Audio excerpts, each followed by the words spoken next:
thank you, everybody, for joining us today. All of our brothers and sisters in atheism out there. Appreciate you all being here. We've got an exciting debate today between two titans of internet debate.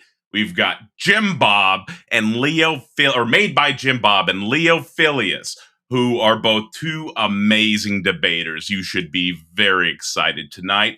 They're debating the topic, does physicalism make knowledge impossible? Jimbob is taking the affirmative. Leophilius is taking the negative. Let's go ahead and get into this. There's going to be 8-minute openings, an hour-long open discussion with up to an additional hour based on super chats. If there's $60 in super chats, so up to an additional minute per dollar, we'll do up to an additional hour. So I expect about 2 hours in open discussion, and then we'll have an 8-minute closing. After that, we'll have an open panel where people can come up and ask questions to our debaters. Y'all ready to get into this? Y'all have anything? Also, let's get some introductions. I always forget to do the introductions. Jimbob, you should do a quick introduction for yourself, and then Leophilius, since he's the negative. Let's get into that, and then we'll go ahead and start the debate here. Oh, you're muted, Jimbob. Okay, sorry about that. Yeah, my MadeByJimbob. My channel is MadeByJimbob on YouTube. I'm at ByJimbob on X. Political cartoonist commentary. Do all sorts of creative stuff like that, and I do a lot of reviews and pseudo debates on my own channel. So go check it out, give it a follow. And Leophilius? Yeah, it's your boy Leophilius in his house, open the flippity floppity floop. Anyway, on a serious note, yeah, I'm Leophilius. My channel is called Leophilius.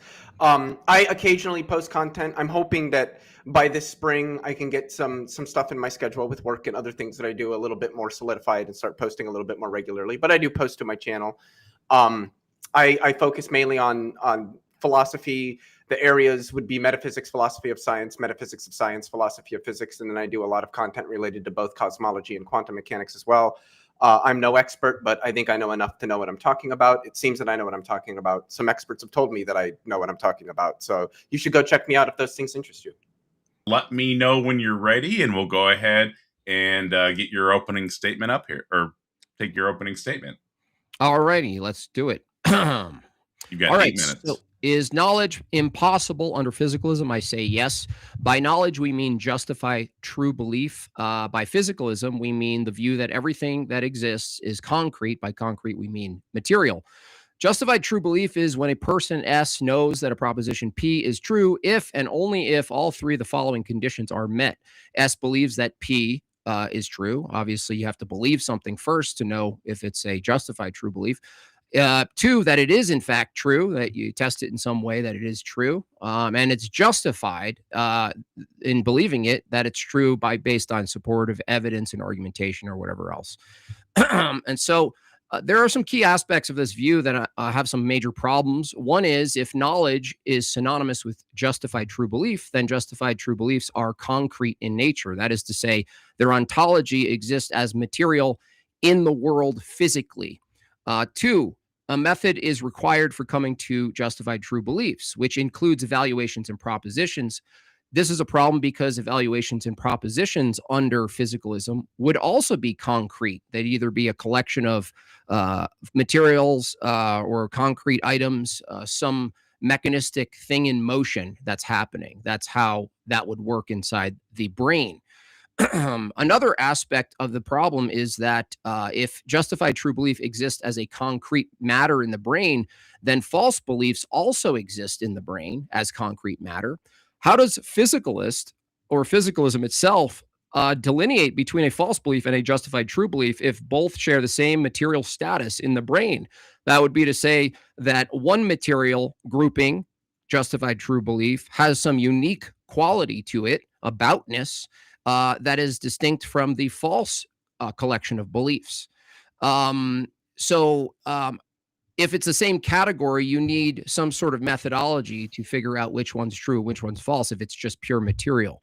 My opponent might say, well, that's easy. We just test them with reality. Well, First of all, reality is a metaphysical term. Reality is a concept. So concepts, do they exist under physicalism? If so, where is the material called a concept?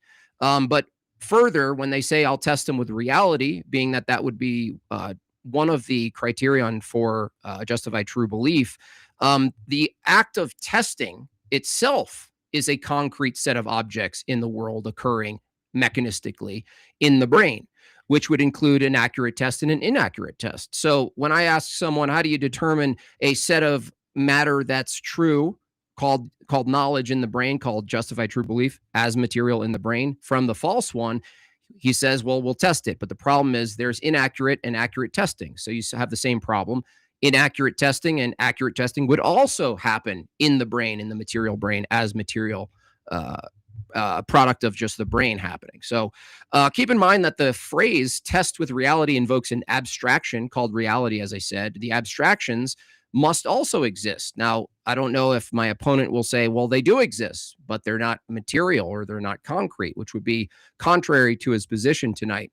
So if abstractions do exist, they must also be concrete, which is definitionally a contradiction. We have, at least to my knowledge, we have two ontological categories, material and abstract, conceptual and real, as they would say. So if knowledge, if it's concrete, is a material in the brain or a collection of material in the brain would also be identical to the person acquiring the knowledge. We say, hey, can we acquire knowledge? In this case, justified true belief. But if the person acquiring knowledge is identical to the knowledge itself, being that if a person acquires knowledge and knowledge is literally the brain, then the person acquiring knowledge is acquiring their brain, which would be reduced to the brain is acquiring the brain, if you were to say it properly. So it's a distinction with no difference. So what in fact is being required? It sounds like, to be consistent with a physicalist position, you'd say the brain is producing phenomena, and you're calling the phenomenon a true justified belief as opposed to a false belief. But the problem is that activity is all just one thing. It is the brain. So there's no way to talk about knowledge without referencing it as a category. But if categories exist, they must be concrete. If a category is concrete, then it's a particular concrete thing, not a category.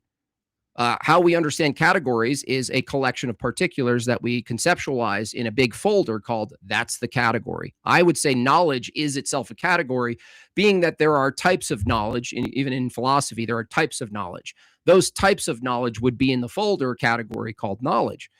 But that obviously is a problem under the physicalist view. So if a category is a concrete particular, then knowledge is a particular thing in a particular brain. So that is to say, every person who has a brain that has justified true belief has their own knowledge. It's a peculiar, particular knowledge. It's the only one of its kind. So it has no relation to other knowledge. It doesn't have a relation to other beliefs. There's no connection. There's no correlation between the two. They're totally in their own sort of vacuum. It's not full solipsism, I don't think, but it's kind of, it might entail it. It might entail it. There are as many referent of knowledge as there are brains from that view. How could a physicalist say any particular concrete item or material event is more true than another? They can't, because the methodology they suggest using to arbitrate between true and false is also a new cascade of material events in particular brains. So there are two simple syllogisms I'll use tonight, which demonstrate that, one, knowledge has no ontology under physicalism. That is to say, you can't point to where or how it exists if it is in fact material.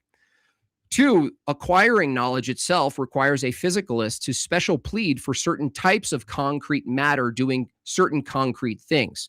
So the first syllogism is premise one: categories don't exist under physicalism. Only particular instances of matter exist. So if premise one is categories don't exist under physicalism, that's a conceptual thing, not a material thing. Premise two, knowledge is a category. Conclusion, knowledge does not exist under physicalism. Now, you couldn't really argue that physicalism can make knowledge possible if it doesn't even have an ontological status for it to exist in the first place. How would you know if knowledge is possible if it necessarily can't fit in the right folder called physical? You can't point to a physical thing called knowledge. The next syllogism is just as simple. Premise one: concrete objects, events, or we could call them states of affairs, are not truth apt. That is to say, when you look out in the world, things, items in the world, a rock, 30 seconds, are not true or false. They just exist in the world. So now if we revisit my opponent's position, he's holding to the view that anything that exists is concrete in nature. Knowledge exists, therefore it must be concrete. I'd like to know tonight, what is it made of? How do you know you're looking at it when you're just looking at the concrete world around you as particulars? So I'd love to figure this out tonight. Thank you. Thank you. So the question before us tonight is, does physicalism make knowledge impossible? Now it's not a major point in the debate, I don't think, but I'm just going to take impossible here to just sort of mean either logically or metaphysically impossible. One of those two is going to be the most broad. And that's just to say that there is no possible world in which it can obtain. So any possible way the world could be, something is impossible if it cannot obtain in any of those ways the world could possibly be. I think we also need to define some terms. So by physicalism, I just mean the idea that everything that exists is physical. And by physical, I just mean concrete. And things that are concrete are things that stand in causal relations, as opposed to things that are abstract, which are things that do not stand in causal relations. Like numbers, for example, would be considered abstractum or abstracta in the plural, whereas electrons would be considered concreta. And this is because numbers don't cause things to happen, but electrons do. If they didn't, you wouldn't have electricity in your house. By knowledge, I just mean justified true belief, at least broadly. More specifically, I would say JTB plus, that is justified true belief, plus a reliable belief forming process that includes no false lemmas, just to take it a step further. But I can work with just justified true belief. I think that's a fine way to define knowledge for the sake of this debate. And does physicalism make knowledge impossible? Well, I would say no, because I don't see any contradiction. And all it means to say that something is possible, at least broadly logically possible, is just to say that there are no contradictions in it. And I can't see any contradictions with the conjunction of both physicalism and humans having knowledge. So with that being said, no, I don't think it's impossible. At least it's not strictly logically impossible. Physicalism being true and humans having knowledge doesn't violate any of the laws or theorems of any sort of logic that I know of. And I would also say it's broadly logically possible. I can conceive of a world where we have knowledge like this world that we're in, the actual world, and a world, the same world, where physicalism is true, which again, I would say is the actual world. So I would say it's broadly logically possible. It's strictly logically possible. And I would also point to the fact that, at least with respect to the 2020 Phil survey, most respondents, particularly if you single out specifically epistemologists, are physicalists, and also think that there is some analysis we can do on knowledge. I also do think it's worth pointing out, however, that it's only a slim majority of epistemologists that think we can actually do an analysis on knowledge. There is a quite a large minority of epistemologists and philosophers more broadly, if you go look at the survey, that think there is no analysis of knowledge at all. So just to sort of point out that this what knowledge is and whether we can analyze it is still something that epistemologists and philosophers more broadly are debating. But I don't see any contradictions with physicalism being true and humans having knowledge, and so I'm not motivated to think that they are impossible. And I can just leave it there. Perfect. Thank you so much for the introductions. Hang on for 1 second. Sorry about that. And yeah, so we'll be starting the 60-minute open panel, open discussion, and it'll have up to an additional 60 minutes. You guys ready? Mm-hmm. Mega bloodbath engaged. You have 60 minutes. You're muted. And since I spoke last, if you've got any questions, go ahead. Also, I forgot to mention, yeah, I have a question, because you did refer to Abstracta, right? Yes. That most people would call Abstracta. From a physicalist view, do you think that exists, or that's just like an illusory linguistic term we use to refer to things that aren't concrete, but they don't actually exist? Yeah, I'm a nominalist, so I would say abstracta do not exist. Okay, and then would you say categories are abstractions, categories Yes. themselves as anomalies? Okay. Would you argue that knowledge itself is a category? I think knowledge can be understood as a category. I don't know if that's what like it is necessarily, but Okay. I But think if like a category yeah, of like beliefs that are justified and true or something like that. okay, so if categories don't actually exist under physicalism, and knowledge, you said, could be a category, but could it be anything? Could knowledge be anything other than a category, conceptually a category? Probably. I'm not sure. I think it really just comes down to the particular approach that one takes in their analysis of knowledge. Okay, because my I have a syllogism. It would be cool if you engage with it, maybe. So P1 is categories don't exist under this form of physicalism you're defending, right? They don't exist. They don't have an ontology, right? Premise 2, knowledge is a category. Conclusion, knowledge does not exist under physicalism. Well, under my view, I would say knowledge does not exist. I don't think knowledge is a thing in the world. Okay, so if knowledge doesn't exist, how could you know knowledge is possible under physicalism? Because it's a concept that we can talk about. Just like I don't think Santa Claus exists, but I think we could talk about whether it's possible that if Santa Claus could exist, which I think logically, yeah, it's possible. Well, Santa Claus would be a material claim, right? I mean, if he existed, he would be a material object. I'm not sure when you say, no, knowledge is possible under physicalism. When we say possible, are we saying it's possible to exist under physicalism? When I say that knowledge is possible under physicalism, I'm just saying it is possible for an agent to possess knowledge even if physicalism is true. That there is no contradiction in physicalism being true and some agent in that physicalist reality having knowledge. I guess the contradiction I would find, and I'd be interested to see if you could give an alternative, is P, knowledge is concrete, not P, knowledge is not concrete. So I'm not sure what under physicalism, what is it you're referring to in the world that's physical when you say knowledge is possible? If I said like some invented abstraction was possible, you said, well, it could be logically possible, metaphysically possible, but under physicalism, we're talking about it has to be physically possible for it to be in existence for physicalism, right? Like, could something exist under physicalism but not hold to what's necessary for you to refer to something as existing? Like can something exist in physicalism that's not physical? I would say no, because then there would be a non-physical existing thing, which would just seem to entail the falsity of physicalism. Right. So if knowledge doesn't if you admit that knowledge doesn't exist under physicalism, what is it that's possible when you say knowledge is possible under physicalism? What is possible?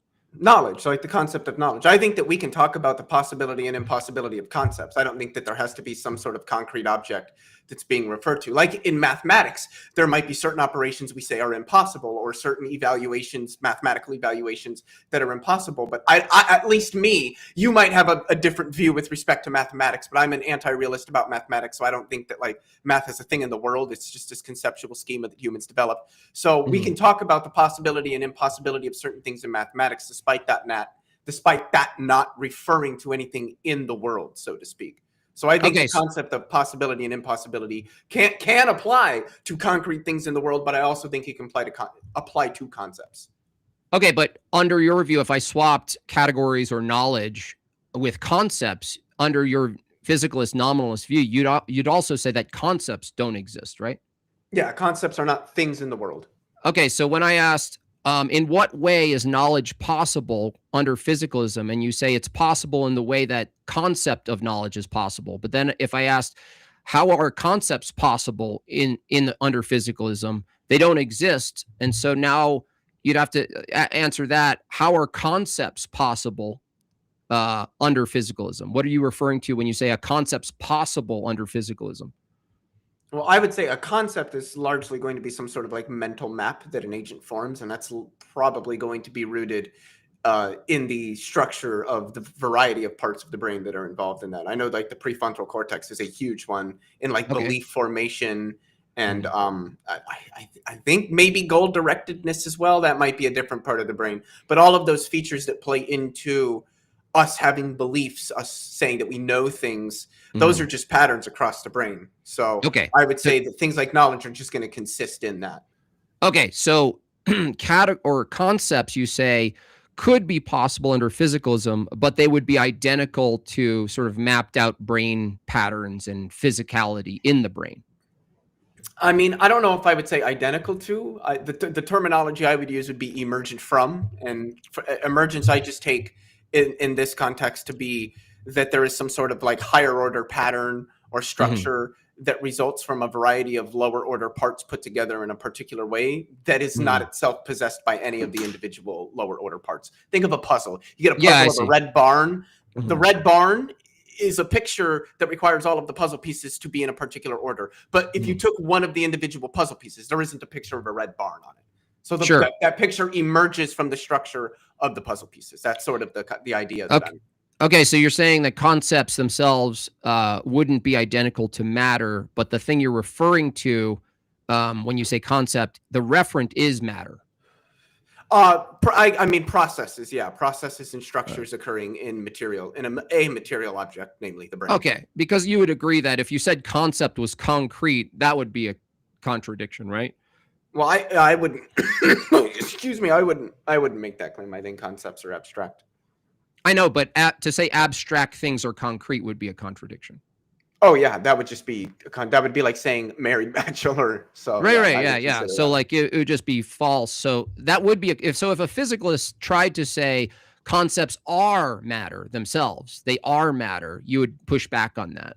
Oh yeah, I would say I don't know. I would just be like that. I just don't really understand how that would work. Right.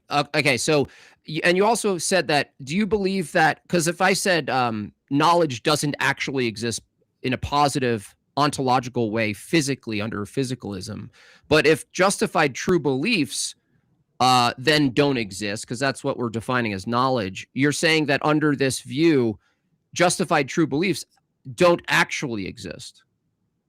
Yeah, they're not things in the world. They're just emergent brain functions, emergent from brain functions. And then we have languages. Concept, you're saying the concept of justified true belief doesn't exist, but are you saying the referent for it is patterns in the brain too? Like it's like a set of like chemical neurons and things that you could isolate inside the brain, and you go, that's the justified true belief right there. I think in some sense, yeah, we could say here's some activity that occurs in the brain, and we notice that this activity increases substantially when people are engaged in higher order thinking, belief forming, things like that. So we associate the activity in these parts of the brain with the belief forming and the recurrence of beliefs. God, of course, I'm going to blank on the word. But there's a word for a thing that's related to like beliefs and all that stuff that there's a part of, I think it's the prefrontal cortex that lights up. And I mean, I think one could say, yeah, all this activity is a person's, say, knowledge. Like if somebody's reading something and it asks them to think about the fact that the sun emits electromagnetic radiation, we see all these parts of the brain light up. That is that person's, that is representative of the person's JTB, that the sun emits electromagnetic radiation. The knowledge that that's what the sun does. And that you would consider that's a justified true belief happening in the brain. I mean, I would say it's a process happening in the brain. I wouldn't say the process itself is a justified true belief. Oh, okay. So under physicalism, what is it you'd point to in the physical to say that's the justified true belief? I think the brain functions. The brain functions. The brain function. Well, brain functions exist, but brain functions. There are brain functions that you would argue are false beliefs too, right? Oh, of course. Okay, so then where would you, like if I asked you where is a justified true belief in the brain, would you just say it doesn't exist as the brain? I mean, I don't think it exists as like a thing in the brain or at a part of the brain. I think it's just a resultant feature of a variety of processes, structures, and relations. I don't know if we could ever isolate it and say this particular pathway, just regardless of its size or how much of the brain it ranges over, that this particular pathway is some justified true belief. I think at best we could say that beliefs, justified or otherwise, true or otherwise, are formed and held and recalled through a variety of processes that occur in the brain. And that when we communicate and talk with each other, we call these things, the things that we believe or the things that we know. Right. And then when we talk, that's also sort of like a downstream from the same, maybe not identical, but same in the sense that the brain is sort of cascading mechanically and causing us to make propositions that we also believe are true. Like when we make an utterance, do you believe that's deterministically caused biologically, neurologically from a physicalist view? Like, is there any intention? I'm asking, is there any intention in physicalism that you're defending? Oh yeah, so I'm a compatibilist with respect to ideas of like intention and free will. I think that there are antecedent determinative factors to the decisions that we make, but I would also say that decision making is something determinative. We make decisions based on those antecedent factors, and our beliefs, our aims, our goals, our desires, our experiences, all of these things are those antecedent causal factors that are utilized to make the decisions that we make. Okay, so like if I do an evaluation under physicalism, your view is that evaluations and propositions, now, do they exist under your view positively, or are they the same category as non-existent knowledge and that stuff? Yeah, I would put them in that same category. That they're not non-existent in the world. Yeah, they're not. Okay. Okay. Evaluation from your view doesn't actually exist. No, it's just like a thing that agents do. Oh, it's like an event. Well, doing would be in the world, wouldn't it? Like if a brain did something, that would be an event in the world. We do things based on our evaluations, but the evaluation like isn't something out in the world. Okay, so far your view is knowledge itself, justified true belief, doesn't exist. Categories don't exist. Abstractions don't exist. Concepts don't exist. Evaluations don't exist. Do propositions exist? No, not as things in the world. Okay. Propositions don't exist in the world. So it sounds like there's a non-existent category that you appeal to in operating in the world. So like when you navigate the world as a person, you actually assume things that don't exist in order to determine whether your beliefs are accurate.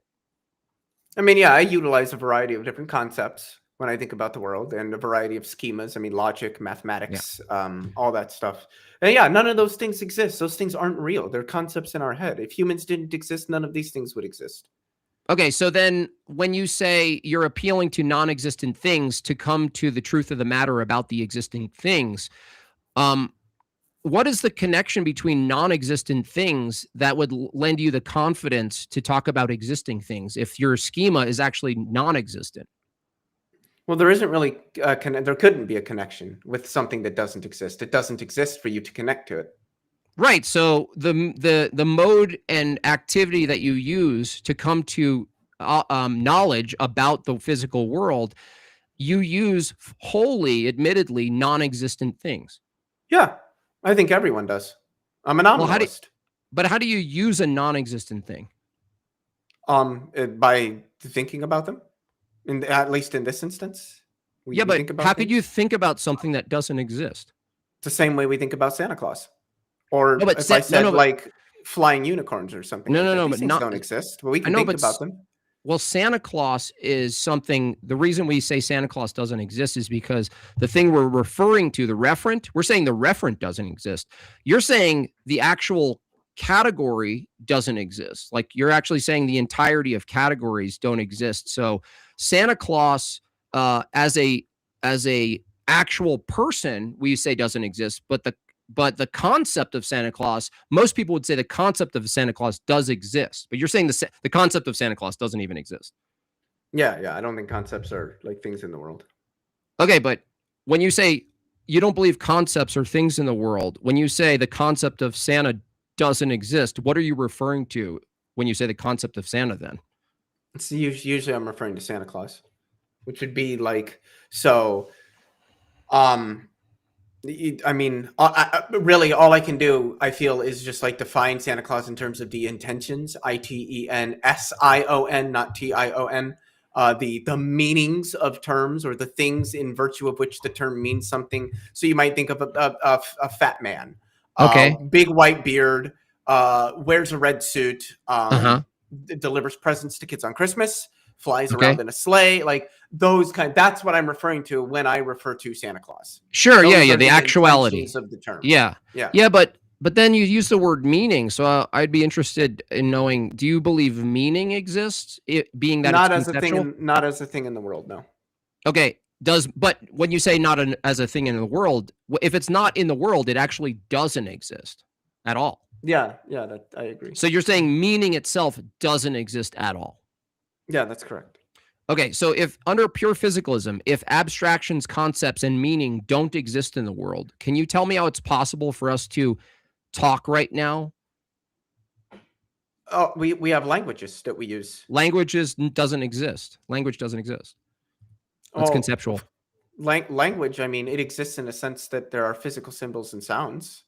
Well, a physical symbol doesn't tell you the meaning of the symbol. So I would agree that you could write down something on paper, but the problem with that is you could write two symbols that mean completely different things to different cultures. And so if you say language, I use language, you'd have to concede is a category conceptually that doesn't actually exist in the world. You can't point to a thing. I mean, even if I granted that, so what? Like, that doesn't stop us from having, like, this debate will continue, even if I said, yeah, you're right. So clearly it's not really, it doesn't really matter if these things were not like real things out in the world, which I think with language, there's a little bit more nuance there. Again, there are physical symbols and sounds that make up languages. Okay. Thing out there, it doesn't but then language is not a thing, but you said it doesn't really matter, but that itself doesn't really matter. The phrase, that also doesn't exist in the world.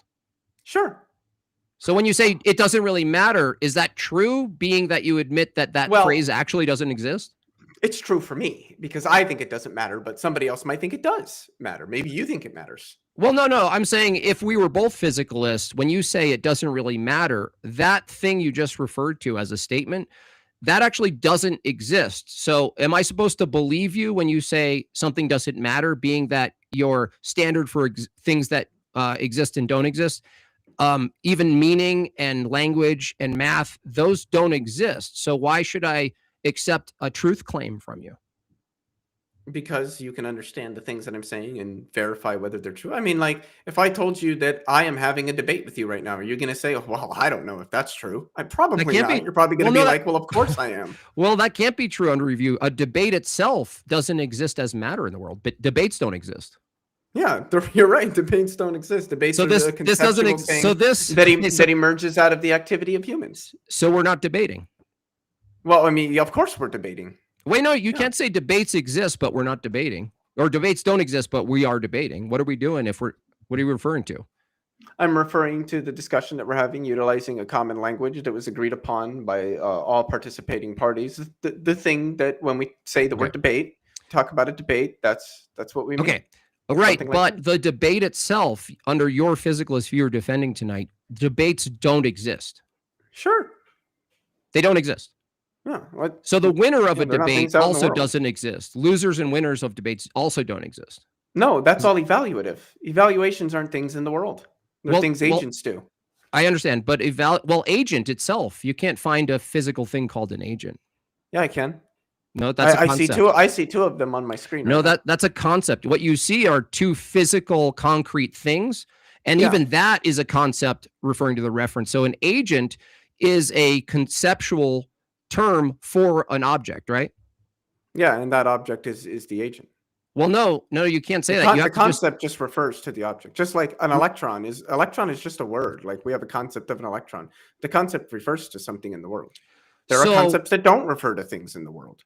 Okay, so it sounds like if it's the case that meaning doesn't exist and all of the tools that you utilize to come to justify true belief, which also doesn't exist, knowledge doesn't exist, your view is that all these operations, even debating about whether or not knowledge is possible, the debate of whether or not knowledge is possible also doesn't exist. I mean, sure. Yeah. Okay, so if the debate about whether knowledge is possible doesn't exist, how would you know knowledge is possible from a debate? Because I can look and see whether or not there are contradictions in the terms. Contradictions don't exist. Those are conceptual. Sure, So yeah, but I can still use concepts. No. Using concepts, you're using something that you're denying the existence of. How could you, So? like if I used a hammer, Something not existing doesn't mean it can't have meaning. No, can't be meaning. meaningful. You admitted meaning doesn't exist. Sure, but that's neither here nor there. No, they said Meaning isn't a thing out in the world. You can't. You just said point to a meaning in the world. You're You right. just said- it doesn't exist. It's still a useful concept. usefulness it all the doesn't time. exist. Usefulness doesn't exist. Yeah, sure. Usefulness is some sort of normative evaluation, and those things are emergent from the processes of agents. So they're not Agent- we things already- in themselves out in the world. You're right. Right. They don't exist. But that doesn't mean we processes- don't use them. Processes don't exist. Process, yeah, they do. No, a process is a conceptual category for just some sort of state of affairs in the world. They don't exist. That's what most words are. Well, words don't exist from your view. Sure. Okay. So what does exist under physicalism if everything you're utilizing to describe what exists don't exist? The physical world. No, that's also a metaphysical claim, the physical world. That's conceptual. Well, I don't know what you mean by that's a metaphysical claim. Well, reality out there. Would you agree, Leophilius, if I said reality, like out there, the word reality is a concept for some notion of the state of affairs that I'm viewing outside, right? It's not identical to it. It's a concept for it. I mean, I'm not sure if I would agree that it's not identical to it, but I mean, I would say reality is the external world. What I'm pointing to is if what you find real is the result of a process that you deny exists, I don't think you have access to what you think is from this view anyway. I know in your experience you do. I'm saying that if you come to a justified true belief about the world, but the methodology you use, everything you use to come to notions about the external world, everything you're using is totally illusory and non-existent, I'm not sure how you have access to what you thought was the physical external world, being that the bridge between it. My perceptual apparatuses. Yeah, but I that would be see conceptual. It and touch it and hear it. Well, would you agree that it's not just touching it? It's evaluating the sense data too. It's not just. I think agents do evaluate their sense data. That's part of how, like, our decision making and our goal directedness and all of that. We might see a child drowning, and that might motivate us to act in some way, given some evaluation of how that event that we're seeing makes us feel. But do you think it's an objectively true statement about the world that agents do things? Yeah. Okay. How can it be true that an agent does something in the world if agents, according to your own view, don't exist? Well, I think agents do exist. No, I didn't ask if you think they exist. I'm saying that agent itself is not something that's found as matter in the world. Your term of agency, no, matter exists. Your idea of a matter in the world, like we're globular matters, like, right? We're just like sort of like physical masses. You calling us an agent, right, is a concept. Like the word agent is a concept. Well, every word's a concept. Yes, I know. What it refers to that might not be. Sometimes it is, sometimes it isn't. Right. When I say agent, I'm referring to real things in the world. Right. You're saying real things in the world do things. Yeah. And you know that because you evaluated them ongoing in time, like inductively, right? Yeah, I see the world and I see things happening. Okay. To see the world, do you have to use your evaluation? I mean, not necessarily immediately, no. But ultimately, to make a conclusion, like to say like agents do things, do you agree that to come to the conclusion agents do things, in this case, that's the justified true belief example, to come to the conclusion that agents do things, is it true that you have to appeal to your evaluation of what you call the world to come to that conclusion? I think so, yeah. But your evaluations don't exist in the world, right? Well, the content of my evaluations doesn't. No, there's no like thing that's there that is the evaluation that's an object in the world. Okay. Because it sounds like if a justified true belief is the product of an evaluative process, but processes and evaluations actually don't have any positive ontology, I'm not sure what you're I saying. think processes do. Do you think a process is a conceptual thing or an actual thing? Well, I think we have concepts of processes, and at least most of the time, those concepts refer to things in the world. But aren't you using the assumption of the regularity of nature to say there's a process? Sure. But isn't that referencing a past, a conception of the past? Yeah. But the conception of the past doesn't exist from your model. I think it does. I think the past exists. I also think the future exists. Wait a second. I hold to a B theory of time. Okay, we'll get into that in a second. Past, present, and future aren't like objectively real things. I know. Past, present, and future don't exist.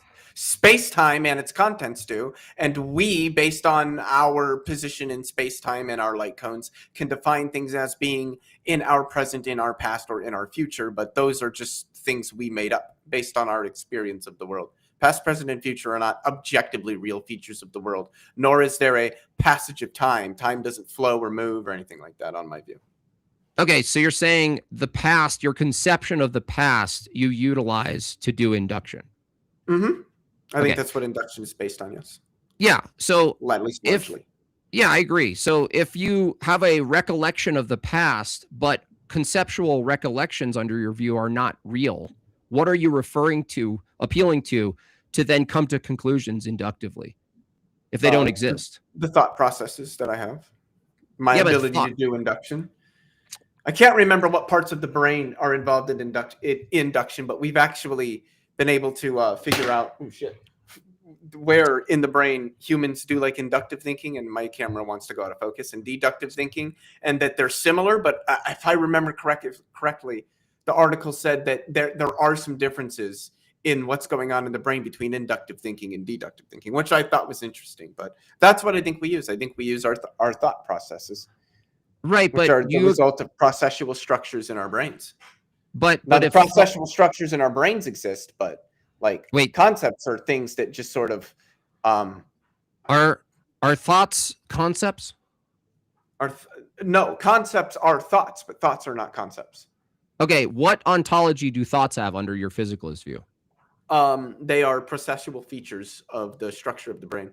They're the processes, or a part of the processes that the brain carries out as it metabolizes.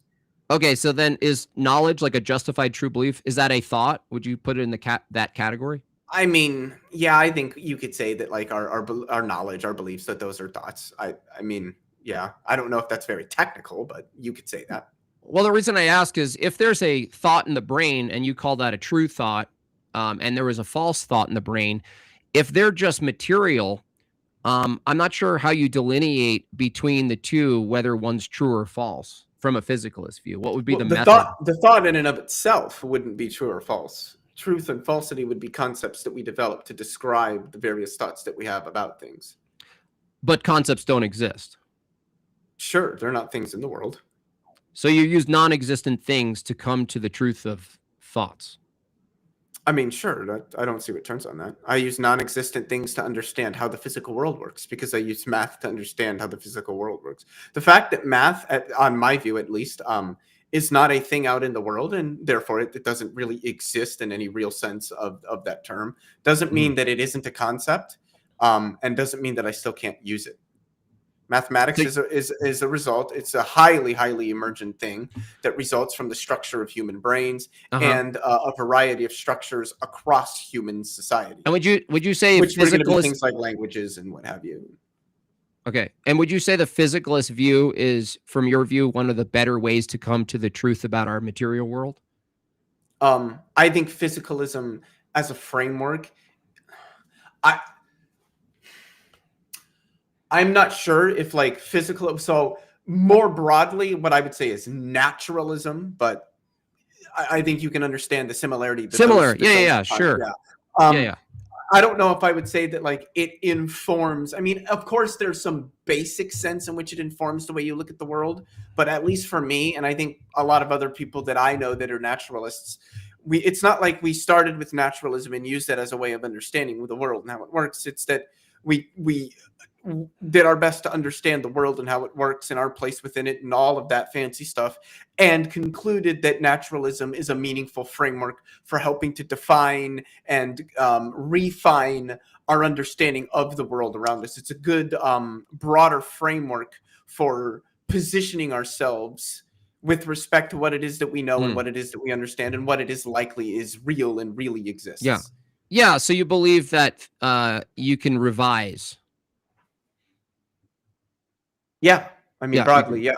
Yeah. Okay. And so revision, would you agree revision, I know you're a compatibilist, but would you agree revision requires some sort of intent? Oh, of course. Okay. And so I'm actually interested in how you make compatibilism work under this view, because like if there's a large amount, I would call it constraints, like let's say our brains operation could be constrained and we're stuck in the material world, and there are constraints on us physically. But deterministically, you don't hold that all of your beliefs are actually just a determined result of physicality.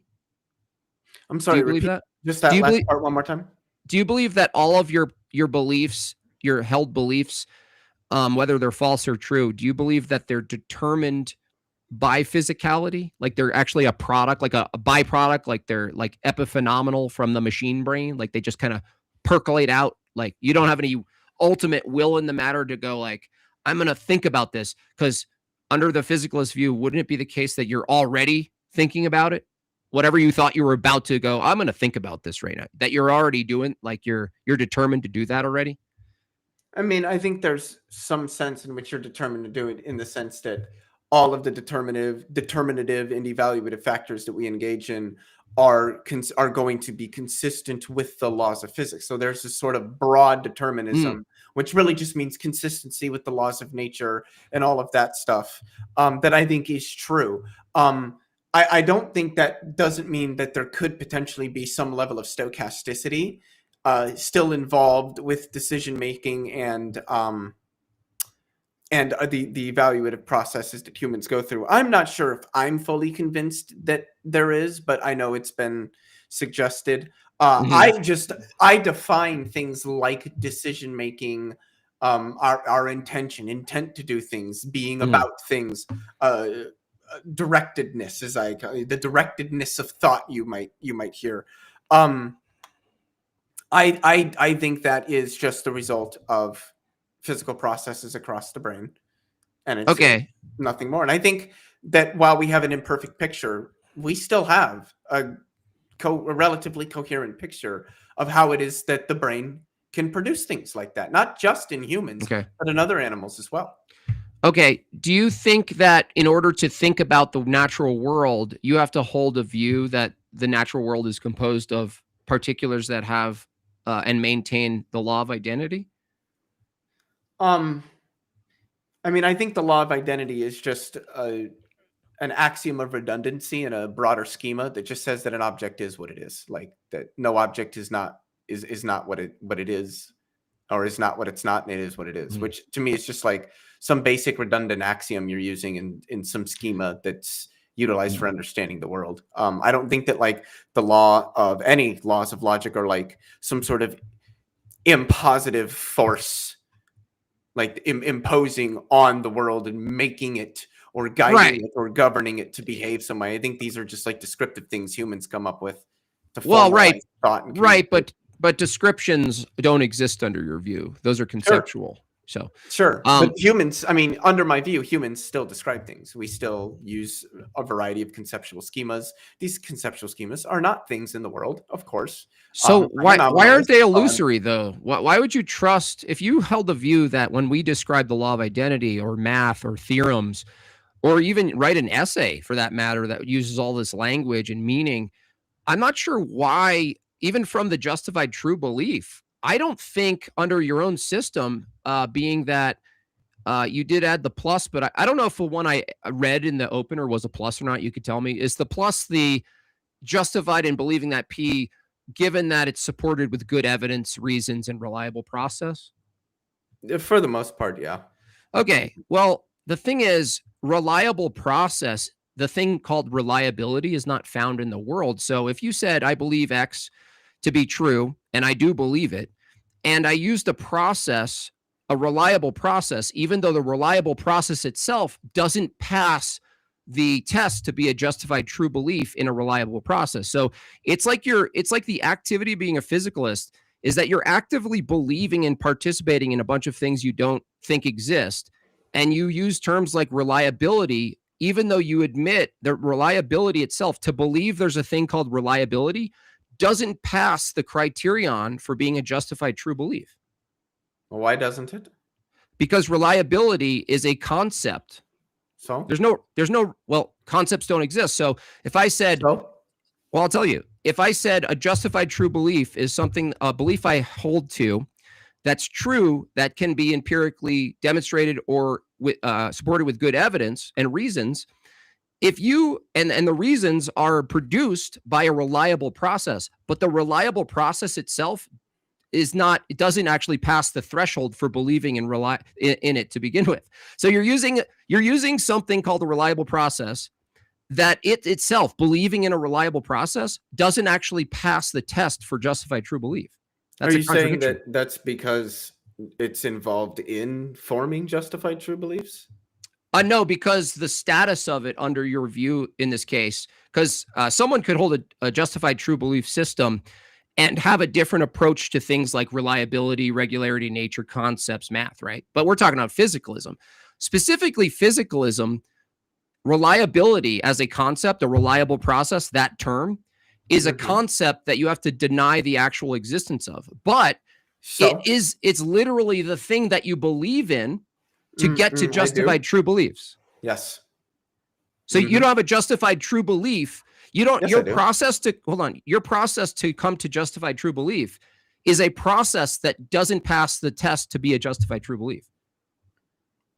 I don't see how. What do you mean? Reliable process is a concept that doesn't exist.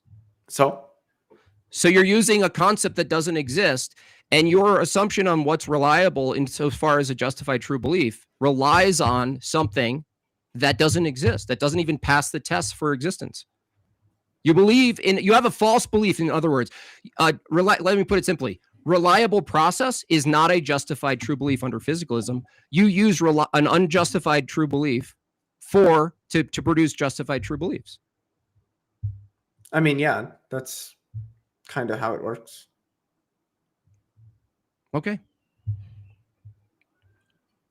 I mean, that's kind of how like classical foundationalism and epistemology, that there's just a set of foundational beliefs and we're justified in having them. But there isn't going to be any other beliefs in virtue of which they're justified, because they are that's it. That's the foundation, hence foundationalism. And I'd lean towards sort of a foundationalist view. I'm not going to say that I'm like a committed classical foundationalist, but okay. Yeah. So yeah, there are the way that Alvin Plantinga talks about it is sort of like properly basic beliefs that I have that form the basis of my knowledge set. And I think I can do that. I think that's quite frankly, probably how most people do it, at least to some degree. Philosophers seem to agree on that as well as an approach, it seems. So if someone says, I believe X, and you say, well, that's not a justified true belief because you didn't show supporting good evidence and reasons and a reliable process, and they say, darn it, I got to go back to the drawing board then. I'll come back, Leo, with that. And you say, thank you. That's good thinking, right? But when you look closer, that you have an inconsistency here, because if reliability, a reliable process itself, the thing that you're telling me in this case to go back to the drawing board and go get, right, to justify my belief, you're saying that the reliable process you're telling me to use, that process to believe in that is itself an unjustified belief. So it's almost like you're saying like, hey, let me see if your belief is justified. And I go, is it? And you go, no. Here, use this unjustified belief in reliable processes to go do the work and come back to me. And I go, wait a second. If the belief in a reliable process to produce justified true beliefs itself isn't a justified true belief, why would I use the reliable process that doesn't even pass the justified true belief test? Why would I do that? Because it seems to be helpful in better understanding the world around us, is that we use reliable processes to help form the beliefs that we have about the world. But the reliable process doesn't pass the criterion for a justified belief in it. Sure, there's going to be lots of beliefs that we have that aren't going to be justified. It's Okay. just the concept of justification just wouldn't apply to those particular beliefs. Primitive beliefs would probably be one example of that. Beliefs that we have, but that there are no further underlying beliefs or propositions or what have you, that which could be adduced as some sort of justification for those beliefs. It would just be primitive. Okay. So a justified I would say that, like, your belief that you exist, I think that's just a primitive belief. Okay. I don't know what it would mean to say that you're justified in. It's just an immediate feature of your perceptive experience about the world. Like, okay, but but experience itself is a concept that doesn't exist. Well, no, experience refers to some process happening in the world, usually through a variety of perceptive apparatuses. Okay, so it sounds like you're saying a justified true belief is a belief that passes the process of reliability insofar as good evidence reasons. But the process that produces justified beliefs isn't a justified true belief. Sure. Okay.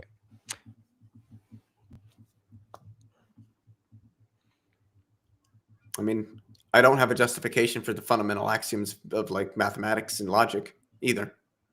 So I still believe them. I still accept them. So you admit that there is a slew of things you accept that don't pass the threshold for justified true that are belief? Unjustified, yeah. Okay. And so there are some things in which the concept of justification, it's not analyzed in terms of that. Okay. You appeal to the law of identity. That's an unjustifiable axiom. And it's not that, like, there needs to be a justification for it, and there should be one, but the concept of justification doesn't apply to something like that, because you would use that axiom to build the concept of justification that you're going to use when you approach the world. So it wouldn't make sense to take a concept built from a set of axioms and apply it back to those axioms individually. That's just there's also some people that said that doing this is probably going to be problematic. Kurt Gödel. Is that a guy? Yeah, Gödel's incompleteness theorem. Oh, Gödel. Yeah. I was like, what? Yeah, Kurt Gödel, the two incompleteness theorems. Yeah. Like, generally speaking, like, obviously it's more complex than I can understand mathematically, but you're saying that ultimately every system becomes internally circular, needs to appeal out of the system, right? Yeah, outside. Well, that there are going to be true statements in any consistent formal system in which you can do some arithmetic. There are going to be statements in the system that are true, but that nevertheless can be formally proven true by that system. The system. Yeah. Usually that's making reference to the axioms that the system is based on, because the concept of proof in the system is going to be built out of those axioms. So to then take it and apply them back to the axioms individually is going to be problematic, because that concept was built out of those axioms. You need the set of those axioms to talk about the concept of proof. So the concept of proof doesn't apply back to any one of the individual axioms itself. You can't prove or justify the axioms that form the basis of your proof system.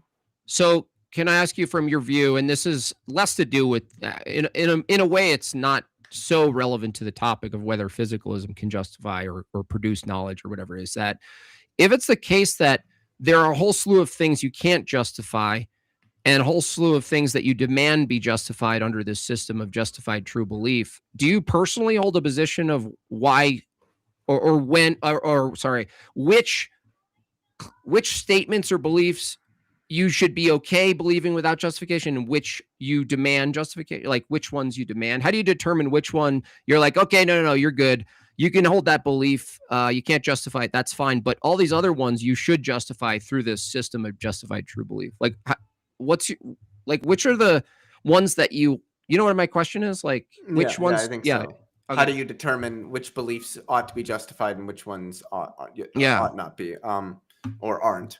I'm not sure if there's any solid line or way to define that, because I mean, it's not, I wouldn't say it's a huge debate, but there is still somewhat of a debate as to what justification specifically is in philosophy, and the same with knowledge, like I mentioned. And people can go fact check me. You can just go look at the 2020 Phil survey. A large minority of philosophers would just say that there is no analysis on knowledge. So there is still some debate on that. I don't know if there's like a hard line between these beliefs you can have and you don't need justification. I think it would probably come down to how one understands justification and how one applies justification in some what about you analytic way personally to understand statements. What about you personally? Because you're in a lot of debates and discords, and a lot of different beliefs come up, and I assume you sometimes run an empirical standard against someone who's making claims. But if they put it back on you, like personally, like you're saying that you don't think there's a developed absolute system that kind of delineates between the two, but where do you draw the line between a belief that you're like, yeah, you're good, don't worry about that, no justification, and then the ones you're like, you know what, I need a justification for this? It's probably going to be whether I would consider that particular proposition or what have you analyzable under my like theories of knowledge and theories of justification. Like if I can understand the proposition within that framework, then it would probably have some sort of justification or would need some sort of justification to be believed. But I also think there's a variety of personal features that everyone's going to use. If something, I mean, to speak really, really loosely, if something just kind of makes sense to me, which that can go down a whole fucking rabbit hole of the notion of intuitions, and I don't want to go down that road. Please don't take me down that road. No problem. But if I feel that some feature of my analysis or my experience motivates me to accept some proposition or to act in some way or what have you, then I would say in such an instance, I am justified in what it is I am believing or doing. Okay. And then would you say justification is itself conceptual and abstract? Yeah, I think justification is some sort of abstract notion. It's a concept that we come up with for how the states of affairs of our understanding of the world relate to the world and to our societies. And from that view, from the physicalist view you're defending tonight, you would concede that justifications themselves don't exist. That's correct. Okay, so when someone asks for a justified true belief, what you're asking for is something that admittedly the first part of doesn't exist. Well, no, not as a concept. Because concepts aren't real. Concepts aren't things in the world. Right, so justifications don't actually exist. Sure. So if you ask someone to produce a justification, you're asking them to produce something that doesn't exist, right? I mean, yeah, sure. It doesn't exist in the world. It's still a meaningful concept. Meaningful concepts don't exist. So it's like you say a justification doesn't exist in the world. It's just another thing that doesn't exist in the world. Yeah, these are all linguistic features of human communication and thought. They're not things out in the world.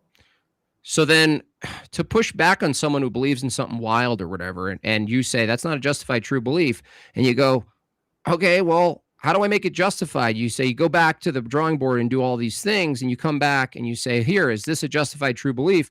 And you go, well, I'm sorry, I kind of bait and switched you. Justifications don't actually exist.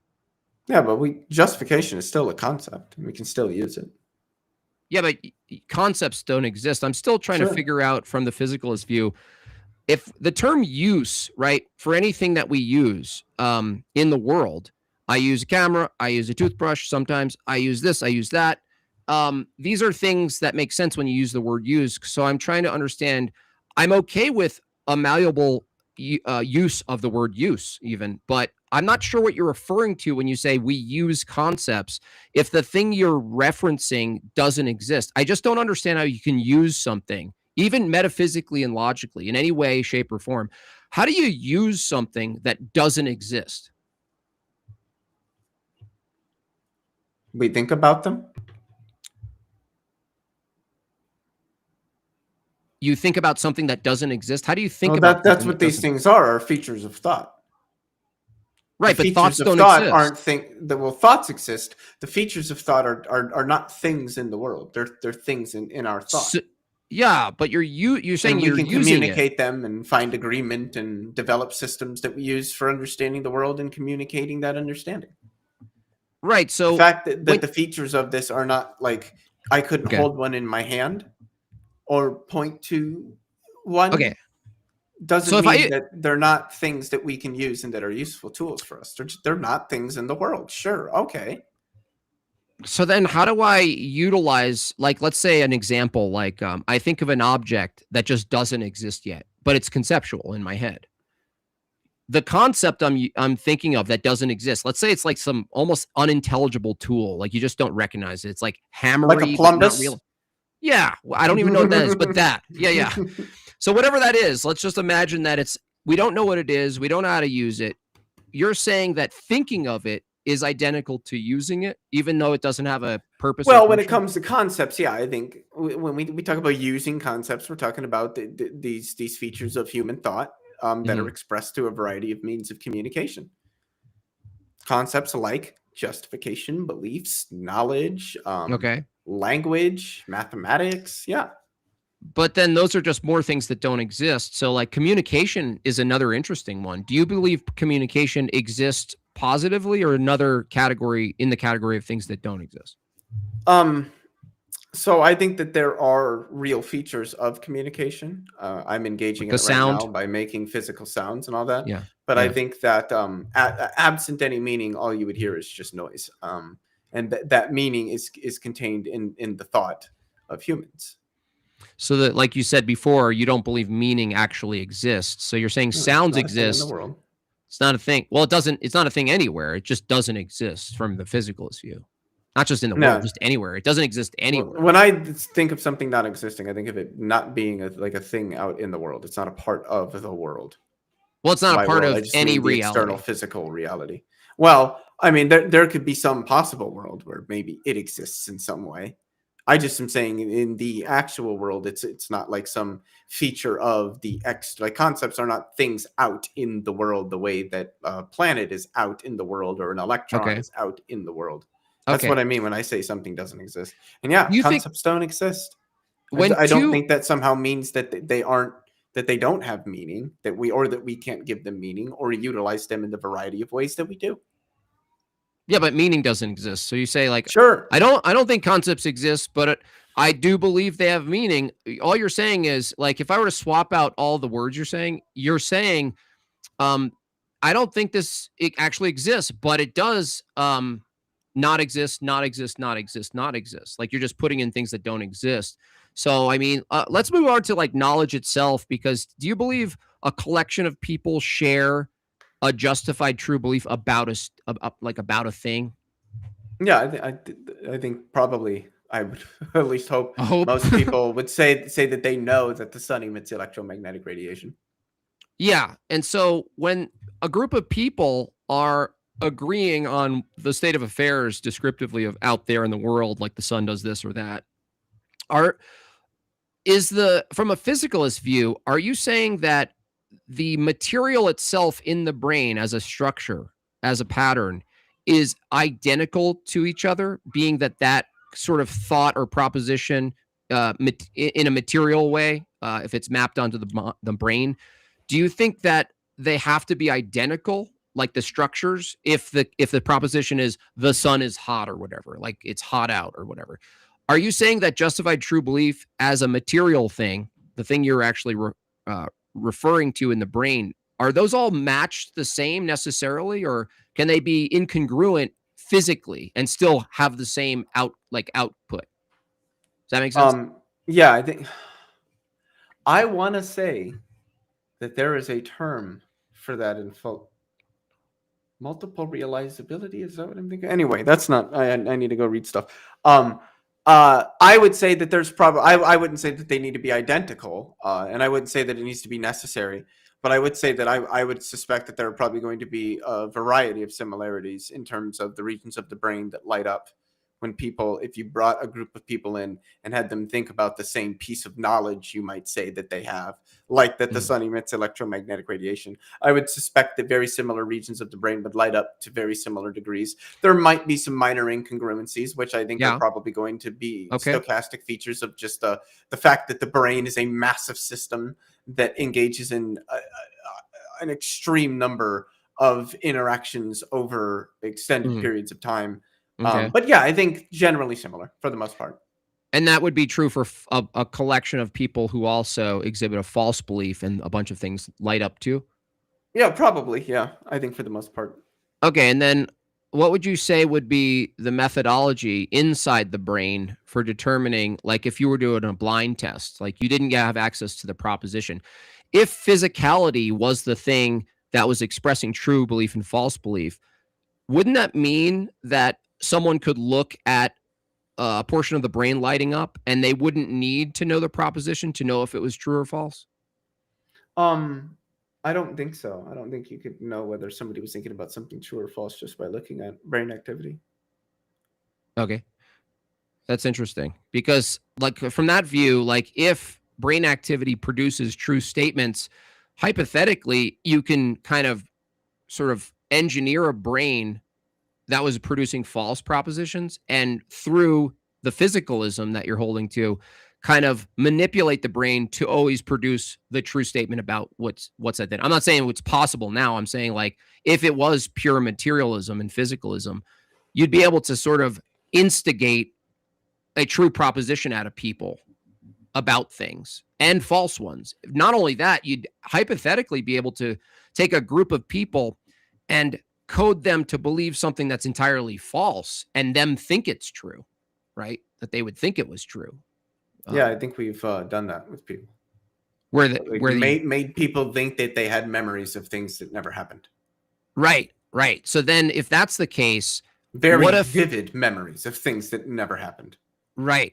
So the people, that's what's interesting about this view, is that if that was true, and like, I think that would be true if physicalism was true, like that that would be the reality of thinking under physicalism. That would be the reality. It would be like this causal chain of physical things happening that you could instigate and manipulate. But from that view, the person studying, the neurologist in this case, they would be subject to the same unknowables. Like, what if they were just determined to believe they were properly examining the brain and its relations? What if they just there's thought some that? sense in which I think they are determined to do that. Yeah. So that means you're telling a as if story that we're talking about as if knowledge and truth. But if you were to be consistent from this view, the truthfulness of it is that it's illusory when we're playing sort of like a story game, that we're pretending that we're using things that don't exist, and we're pretending to measure things, and we're pretending to speak and communicate with each other, but there's no actual positive physical ontology from the physicalist view. It's just sort of like a play we're doing, you know, we're just kind of acting out something. Gotcha. It's illusory. Right. And we're at 48 minutes right now, so I'm starting the back half. You can be a little bit more open with the discussion too. So if it's tangentially related, feel free to dip into that a little bit if you need to, but I'm starting that now. It's kind of like how Google doesn't exist. And I don't mean the company, I mean the website, the search engine. That's not a thing out in the world. It's the result of a variety of computational processes across I don't know how many servers. Right. In that case, I would say what you're actually pointing to is an interface that utilizes a bunch of things that you don't think exist. So it's like you put up an even this right now, we're doing stream, whatever, not StreamYard, but the other one, Restream. Like you're saying, Restream doesn't actually exist. It's just a representation of hardware. The hardware exists, you're saying. Mm-hmm. And the processes so, wouldn't you say that software doesn't exist then? Software doesn't actually exist from that view? I don't know if I can make that statement. I'm not really sure about the technicalities of what software even is. Yeah, I think it would. Because I think software is just like the programming of something. Yeah, programming would be fully conceptual. The program's probably going to be in like ones and zeros and logic gates and all that stuff, which I think are a part of the Yeah, but the software is not identical to the hardware. Under a physicalist view, you'd almost have to tell all your computer friends that the software that they slaved away writing doesn't exist. I mean, it doesn't exist as a thing out in the world, but why do we buy? Why does it cost money then? Because it's valuable to us. Well, value doesn't exist. Meaningful to us. That doesn't exist Sure. either. Great. And neither does the website Google or the website eBay. Those don't exist either. Then neither does knowledge. There's still sales done on them. No. I mean, if these things do exist, then where do they exist at? Well, that's the thing, Leo. It's like, from my view, which isn't the topic, but just from even someone else's view, if you split existence into physicality and abstracta, you're not violating anything unless you're a physicalist to say, well, I see the physical world, the thing that I call a physical world, and I utilize, anyone who did, philosophy of science knows you have to do philosophy of science to set up your kind of structure, mental structure, to then do science. You're actually using terms that don't actually physically exist. So I think splitting reality into physical and abstract is perfectly fine. Well, I do that too. I split reality into physical and abstract. I just think that the abstract things are things that don't exist. Right. But I think they exist, but not in the way an apple exists. And so you could still say they exist, but you have to craft another category for them. And that's why I think categories are really important. You go, well, physicality exists and abstracta exists. Abstract doesn't exist using the same standard as physicality. So I say an apple exists. There's a material thing that I could bite into that I call the apple, but I have to utilize something abstract to make sense of the non-abstract. And so I think they go hand in hand. You can't really separate the two, as I'm saying. You can't actually separate the two, because when I say there's a reality out there, I have already committed a statement to a statement that's not found in reality. That reality itself, the term, is a metaphysical term for this generality of particulars out there. And I think if you deny the conceptual, you don't really have a good reason, another thing that doesn't exist, to believe what you're engaging with if it's not bound together and unified. I see reality as unified between conceptual and material. So are you like a Platonist or like a Neo-Platonist or something? No, I would say like it would be closer to, I'm an Orthodox Christian, so the closer you'd get, at least in the philosophical sense, would be, I think that concepts that are universal, like knowledge and truth and meaning and information, that's another one we didn't talk about, we can talk about, that these concepts, because they're concepts, what we know about concepts is that they're oriented to a mind. Right. But the thing is, with talking to you, I'm not sure what a physicalist would say about the term mind. I think you would have to say the mind doesn't exist too, right? Well, I think the mind exists. Okay, so the mind would need to be physical then. Yes, and it is. Right, but now you have a problem, because in my second syllogism here, concrete objects, events in the world, they're not truth apt. So like your mind is in the world, so it can't be your evaluations and things like that. Like the mind itself, if it was just the product of mechanics, you're going to have to split the mind from the brain. But don't you hold that the mind, if it exists, has to be material? I don't know what it would mean to talk about a mind that was non-physical. Okay, so I don't know what it would mean to say the mind itself is physical if you're not just saying the brain. So I'm wondering why you would make a distinction between the brain and the mind if what you're really pointing to is the brain. Well, it's not just the brain, it's more what the brain does. Is doing a process? Yeah, probably a number of processes concurrently. Okay, so the brain doing a thing, the doing of the brain is something distinct from the brain? I think in some sense, yeah. Okay, and is there something you think you can point to physically that is the mind of the brain and the rest isn't the mind of the brain? Like a section, like an island. That's the mind. This is not the mind.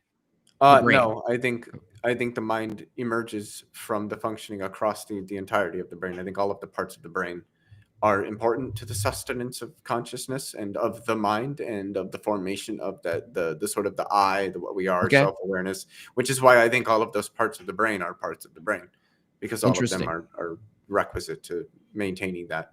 And there is a super chat question from Kurt in regards to this. He's asking, did Isaac Newton read books about philosophy of science before he did his optics experiments? No, I didn't say you need to do philosophy of science to make observations. I'm saying when you actually do experiments, you're assuming, whether he knows it or not, you're assuming a slew of categories for the world. That's what I'm saying. Getting higher resolution names for the categories is fine, but you're never not categorizing the world in a conceptual way when you're doing things. Gotcha. And thank you, Kurt. And there's actually, within the philosophy of science, and probably a bit more specifically the metaphysics of science, there is an ongoing debate about this, and how the phrase that I've read is how we sort of carve nature at its joints. Like how do we divvy up the natural world into the various categories of things, what philosophers of science would call natural kinds. That would be a universal. It's quite an interesting subject, actually. Right, but you deny that, right? From a nominalist, there's no natural kinds. Actually. Well, but that's the thing. Are natural kinds merely some sort of like abstract conceptualization, or do these things pick out something in the world? I myself am not. I'm sort of agnostic on that point. Yeah. What about metaphysics? We didn't use that term necessarily, but we're kind of appealing to terms that would be. Do you think, under your physicalist view, metaphysics also doesn't exist? I mean, not as a thing in the world. No, of course not. It's not. Okay. It's not out there. It's just another concept that humans have, feature of our thought processes, and something we share between ourselves with languages. And I think that intercommunicativity between humans is also a fundamental feature of all of the various conceptual schemas and analytic methods and processes that we use as a species for understanding the world: science, philosophy, logic, mathematics. It's not so much the thought of any one human as much as it is the shared thought and the history of that shared thought of humanity much, much more broadly. I think that's actually a very, very important feature to understanding how humans think and the systems that we use to conceptualize the things that we're thinking about and communicate them with each other. But by feature, do you mean function? Like specific function? Maybe. Yeah, because I was wondering about your view on intentionality, because if you look at how things operate, if you look at things and you call things feature, you would say if the feature was broken, you'd say it was it ought to be fixed, not morally, but like you're saying oh, this is a feature, this has some function to it, and if it's operative, that's good, and if it's broken, we should fix it. Wouldn't that assume that there's some sort of not even a high capital T teleology? I won't try to pin you on that, but just lower T, if you want to say that. Yeah, I guess that would be it. It's the lower form of it, where it's at least in the local sense, you're going, oh, even with our bodies, there's so much of our bodies that have some purpose, to the extent that if one of them fails, God forbid, you go to the doctor, and if they were consistent with maybe a physicalist view, they'd say well, no, we're not fixing your heart, because that would be presupposing that it had some sort of accurate targeted purpose. It just kind of does what it does, and that's it. But lucky for you, we figured out how to make a bionic heart to put in, which, by the way, the bionic heart mimicking your real heart actually has real purpose. The purpose is to do what your heart did, but your original heart doesn't really have any real purpose to it. It's just kind of sort of accidental feature of the natural world. To me, that's a somewhat incoherent, because every time we appeal to our brain and to our body, we're assuming that it has some sort of proper function, such that when it fails, we're upset. We're like, this ain't right. We have views on it. But if we were consistent from certain views, you shouldn't be upset because nothing actually broke to begin with. It just did a thing. And before, when you thought it was doing a proper thing, that was an illusion. It wasn't actually properly functioning. It was just doing another thing. It was just things doing stuff. That's it. Yeah, this is something that what you're mentioning right now is something that actually philosophers of biology have been talking about for quite some time. It's originally introduced by everybody's gonna fucking hate me for this one. It was introduced by Jerry Fodor, actually, where he argued something similar that you at least appear to be arguing now, is that when we talk about biology and biological function and processes, that there seems to be some level of like normativity built into that, like that there's some sort of evaluative aspect with respect to like what it is that's going on and all of that, and that you can't account for that utilizing the biology alone. You need the biologists doing the interpretation in order to really understand these things. And I mean, I agree with that. I don't see how that, I don't think that would be problematic for me.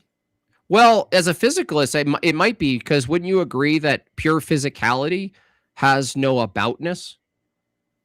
Well, sure, but I think humans do. Wait, but we're pure physicality, so and intention is something that emerges out of that. Wait a second. It sounds like and I'm glad to hear it, but it sounds like you're making a special concession for humans, because you're saying humans are pure physicality, but pure physicality from a physicalist view, there's no aboutness of just matter itself. But for humans, there is, because we're special. No, what I'm saying is that the thing that we refer to as intention, I think, like almost more basally, it would be understood as some sort of like goal directedness or thought directedness, is just a feature of how our brains function. Yeah, but right. Well, so, but if it's just a feature, well enough to know what parts of the brain are involved in doing it. Right, but feature, it's what's another word? How do you remove the meaning of feature, like the meaningful application of feature, and still have a similar word where you remove the proper function? Like feature says like, oh, look at this feature. Like there's no way we talk about features without them being specific directed functions towards something. So I know we're limited by analogous language, but I would challenge you, if you're a physicalist, to be even more rigorous. I think feature is being too generous with your view. Feature. It's a feature.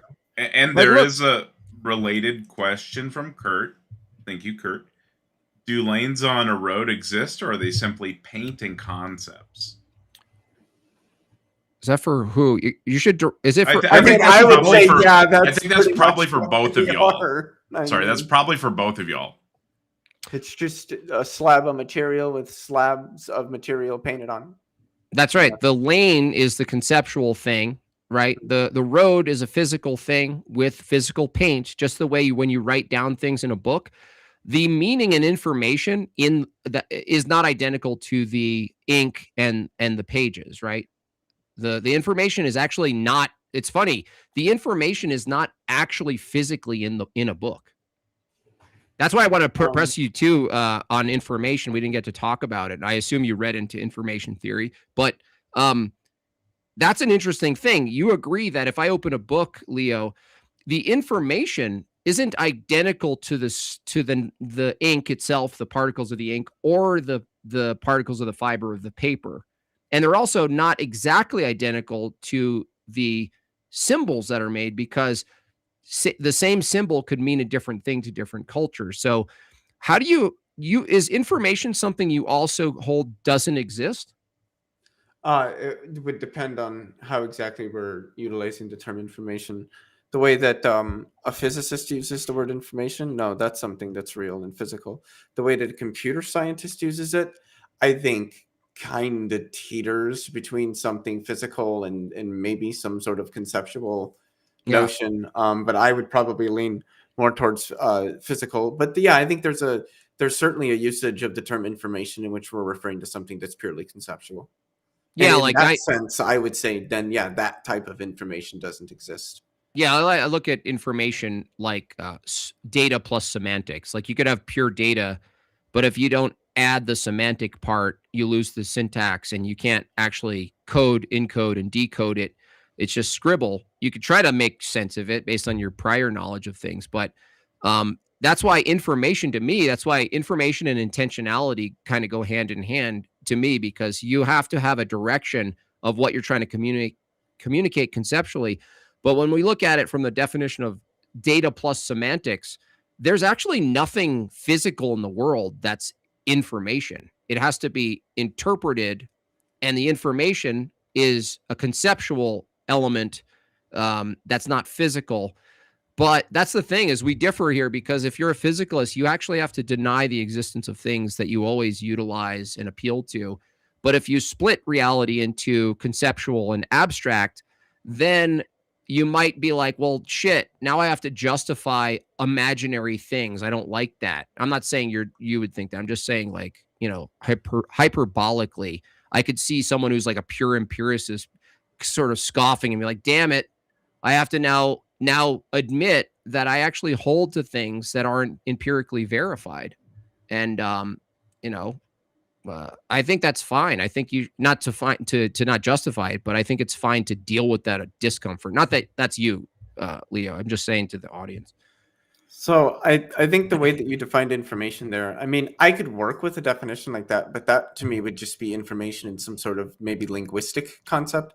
I don't know if that's the way information would be understood in like a computer science term. Okay. I think that's more something called like Shannon information. And Shannon, then yeah. with respect to like information in the physical sense, I would just say that that's going to be the degrees of freedom of the state of affairs. It is. I got it from an Italian information theorist who bridged it from Shannon. He got just a little more clear on it. But things like, what about physical? Like, if you're a physicalist, obviously you're using a term like physical about things. But then wouldn't you agree that physical itself doesn't exist? Oh, yeah, That's no, a physical concept. things exist. I think that's what it means to be physical. Right, but physical, the word, and things are concepts. So what is it that's real that you're using something that doesn't exist to say that it is real? If physical things is not only conceptual, but it's a universal claim that there is something universal called physicality, and things, a collection or a concept of a category called items or particular things. I think you'd have to deny that the thing that you're using as a reference, physical things, they don't actually exist. But you're under the illusion that the external world, as you would, most reduced view of it, reality, or, Tom Jump style, reality is reality. That thing out there, whether it's a set of particulars or a united giant monistic glob, you're saying you really believe that out there is real. But I am stuck with calling it something that I know isn't real, right? Does that make sense? Yeah, I use linguistic concepts and all that to understand and communicate the world around me. I think everybody does that. That's what I'm saying. Knowledge is impossible, because if you have a knowledge, justified true belief about the external world, but everything that you utilize to come to that view separates you further from the actual thing, I don't think a physicalist has coherent, at least their account of it, a coherent account of their access to the external world, because it goes through a non-existent tunnel. It's like, here I am in the external world, and over there is my knowledge of the external world, but I have to go through a tunnel that I don't actually believe exists to come out the other side and go, yeah, the world is like that. It does things like that. And you start saying things about the world, but I just can't really get through this problem of, I'm not sure why you should trust any account of the thing you're referring to as the physical world out there if you're relying on a whole slew of things that don't pass your criteria for justified true belief. It's like, it's like a leap. They're primitive features of my perceptive experience of that external reality, which is why I think there is one. And I think it is our experience within this external physical reality, what I often call the world, that is the reason why we develop the kinds of concepts that we do, like mathematics, like logic, you think like the languages that we use. That's in virtue of us experiencing agents in a world. Wait, do you think we discovered math and logic, or do we created it? We created it. Well, can you give me anything that's created that doesn't already? Well, I'm sorry, I don't want to equivocate here, or obfuscate. The laws of logic. Mm-hmm. Okay, do you think we created the laws of logic? Yes. Okay. In order to create something, don't you have to appeal to all three classical laws to do the process of creating something? I don't think so, no.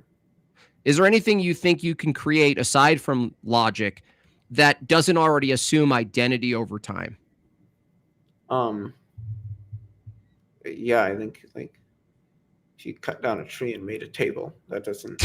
Yeah, but the tree is an identity that's not the table, and cutting. Sure. You're using don't something. Need to assume that to cut the tree down. Wait. How do you cut a tree down without assuming that the tree isn't the chainsaw?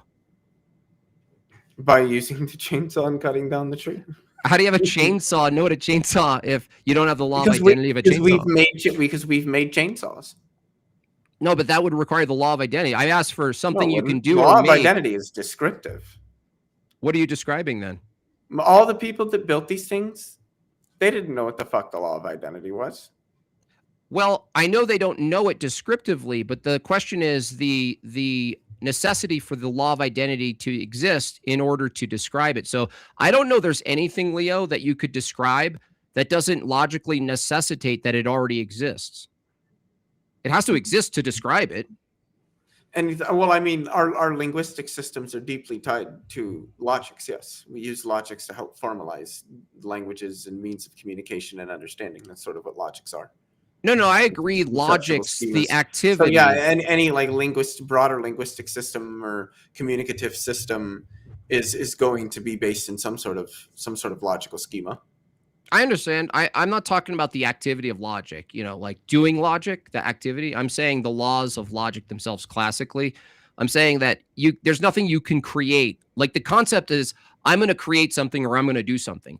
When you say that before you do it or before you create it, you're already assuming you're an identity. The external world is some type of identity. The parts of the world are an identity. Other people are identities. The tree is an identity. Everything maintains an identity. So when people say we created logic, you're talking about a collective of humans that need to already maintain their identity over time to then go, I'm going to create logic, which doesn't make sense because their identity preceded the creation of the law of identity. Like we can't say humans created the law of identity. We could only coherently say we discovered the law of identity maintains, and then we described that sort of phenomenon, right? That makes more sense to me. Well, I mean, I think that we just observe that things are what they are, and then we say, hey, things are what they are, and they're not what they're not. And a thing can't be what it is and what it's not at the same time. So then you agree that if a past preceded us, from your view and my view, that there was a time where we didn't exist and all humans maybe didn't exist, that world still operated under the law of identity. I'm not saying, like you said before, that the law of identity is some sort of like prescriptive sheriff. I'm not saying that. I'm just saying that world still abided by the law of identity before minds arrived to then describe the phenomenon. Obviously, the past, for every human, there was a moment where they didn't exist. For every human we know, there was a moment they didn't exist.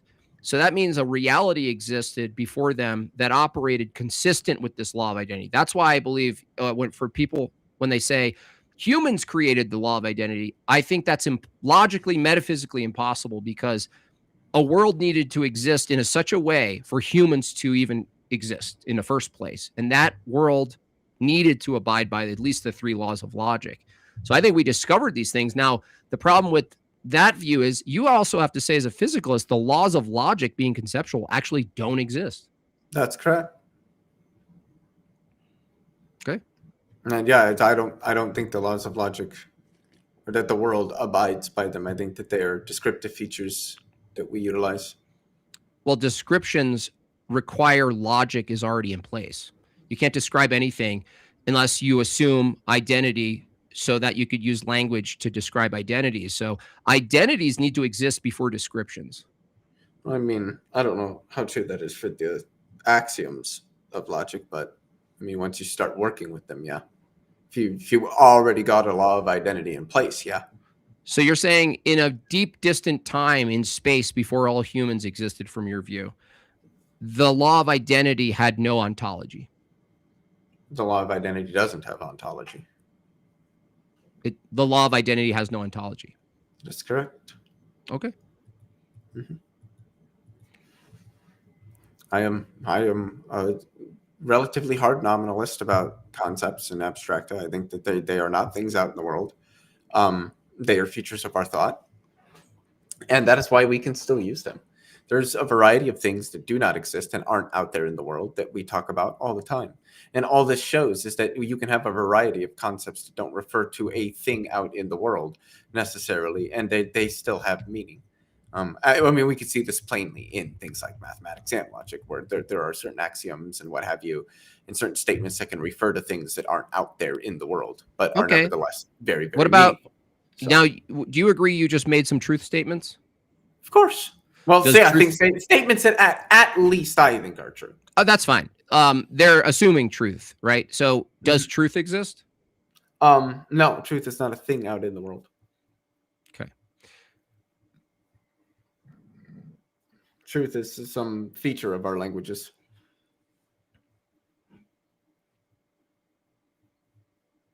So if the law of identity doesn't exist, then the deep time world view, where there's just like planets that are planets and they're not them, they abide by a rule. They don't violate the law of identity, but you're saying they can't violate the law of identity because the law of identity doesn't exist in that time frame.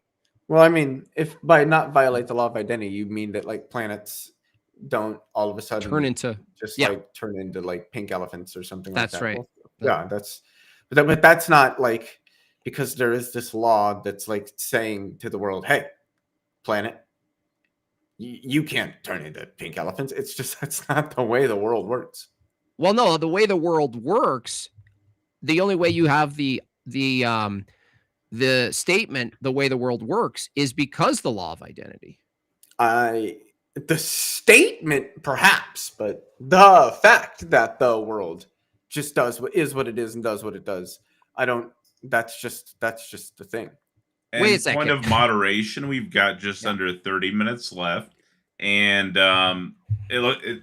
you have had the Inquisitor hat most of the, not saying in a bad way, I'm just saying most of the debate.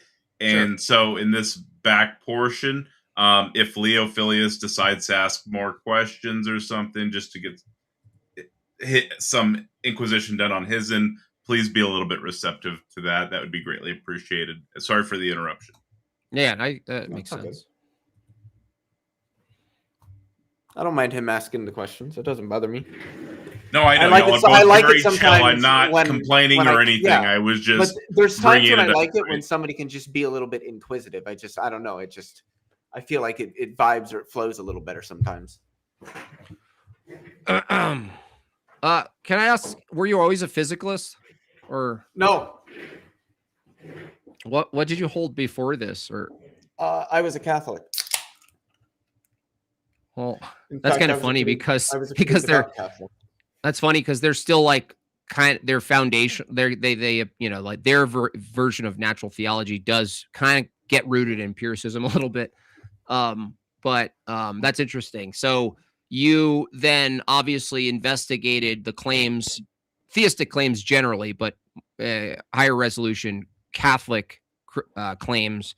And then were you just like cultural, or is it like you were into it? Yeah, no, I was a Catholic.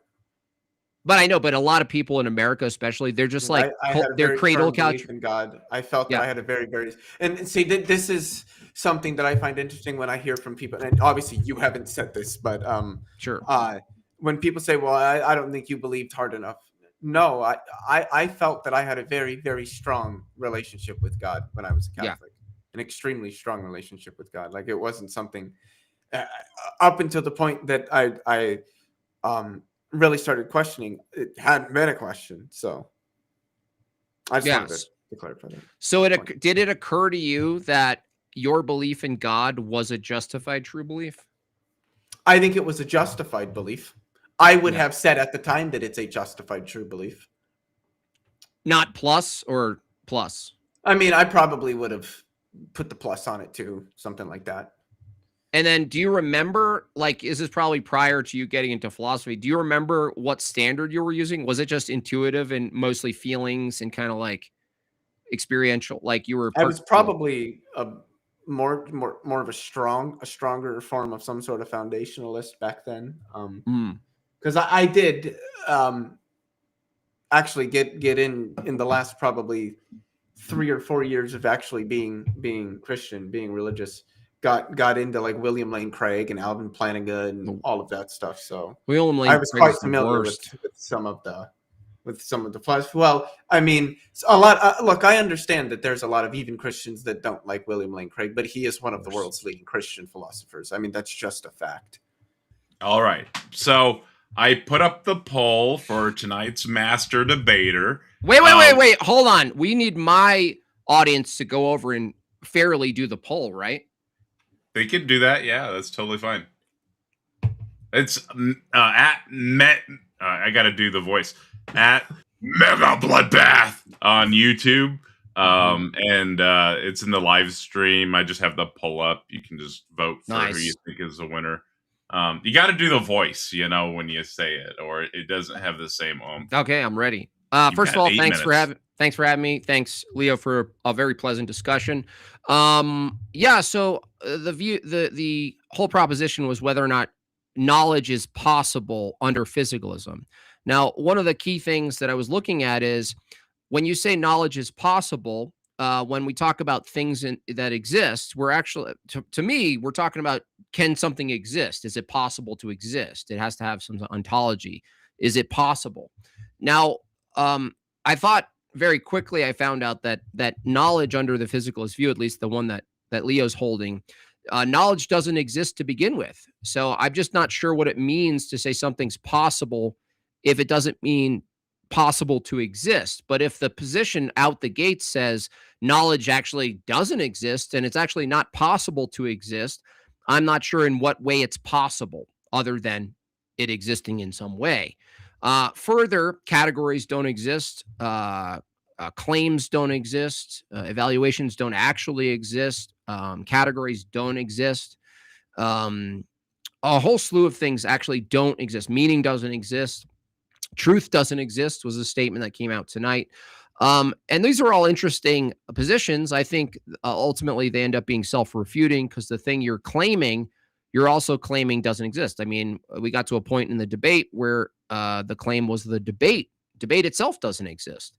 So I'm not sure what it is we're doing if the debate is, does knowledge exist if the debate itself doesn't exist? I mean, how could you have a debate about whether or not knowledge is possible under physicalism if debates themselves have no positive ontology? It's all an illusion. Further, when we look at the justified true belief system, I think it was key, and I actually never saw this before until now, that third element, that third necessary condition for something to be a justified true belief was something that included what we call a reliable process. But under the physicalist view, reliable processes don't exist. So in short, when you say, hey, do you have a justified true belief? And I say, I think so. And you go, well, it needs to pass this criterion. Well, by the way, criterion doesn't exist. That's a concept. What criterion? Well, a couple of things, but most importantly, you have to present good evidence. Evidence, another concept that doesn't exist. Reasons also don't exist. Reliable processes don't exist. So what's interesting is that if you have a justified true belief under physicalism, it has to pass this criterion.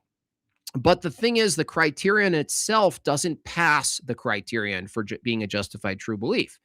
So you're basically telling people, hey, you should believe true things. And I go, yeah, how do I do that? And you say, well, first you have to believe in these false things, and it has to pass the test of false things to then be a true thing. To me, that's a contradiction. To me, that doesn't make any sense. You're not holding consistently your criterion for what's considered a justified true belief. The question of the night actually wasn't necessarily do justified true beliefs exist? The question is whether or not knowledge exists. And if knowledge doesn't exist, and it can't exist under physicalism, there's no way you could possibly argue that it's possible. What's possible? Non-existent things? How can a non-existent thing that can't definitionally exist under physicalism be possible? It can't be possible. And one thing I appreciate about Leo is that he was actually 100% consistent.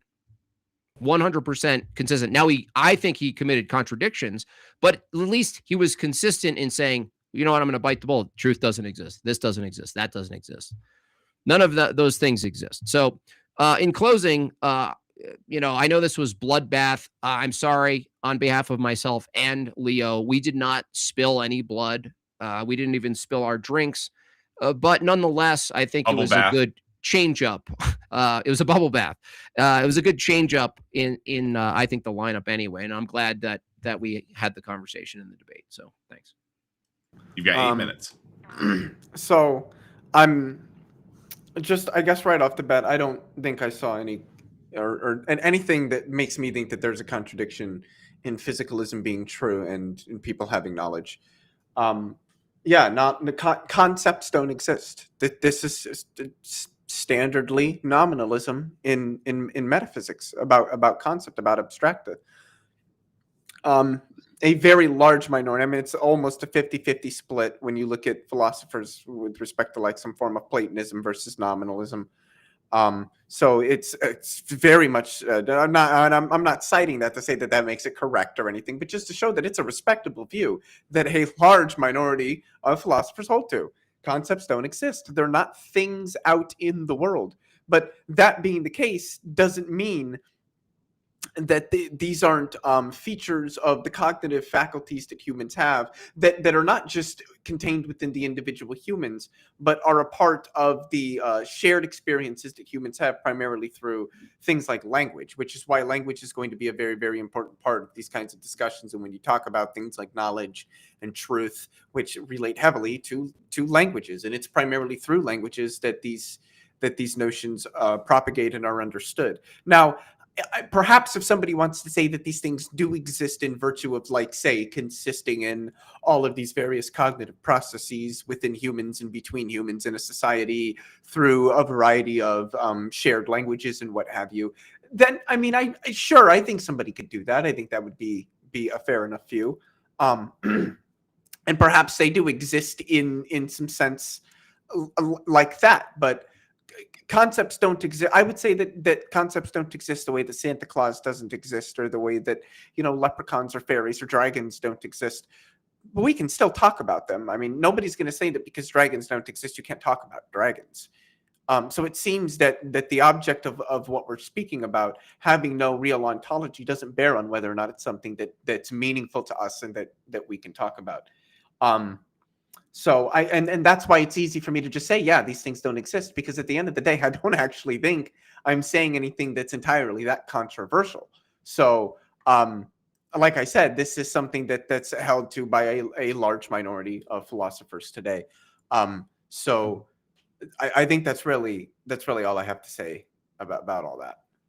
Actually, just I want to thank Jimbob. I think this was a phenomenal discussion. I like it sometimes people are inquisitive on my views and I get the chance to sort of straight up defend them that way. It's kind of interesting to me. And like I said, it's bubble bath, not a bloodbath, but nevertheless, I think it was a really good discussion. Cool. Yes. Thank you, both of you, for such a great discussion. And I realized you had asked me to hold this one back, Jimbob. I think you said it was like off topic or something, but what do you, oh, you're muted right now. Yeah. At the time it was just going to be it's going to send me off in a different direction. And so Austin was asking, what do you do if evidence from God's world contradicts your faith in God's word? Do you reject / reinterpret the evidence from God's world or faith? Well, the question itself assumes evidence is a real thing. So from my view, evidence doesn't exist without the preconditions for evidence that can only be justified from God. So I'm not an evidentialist, first of all.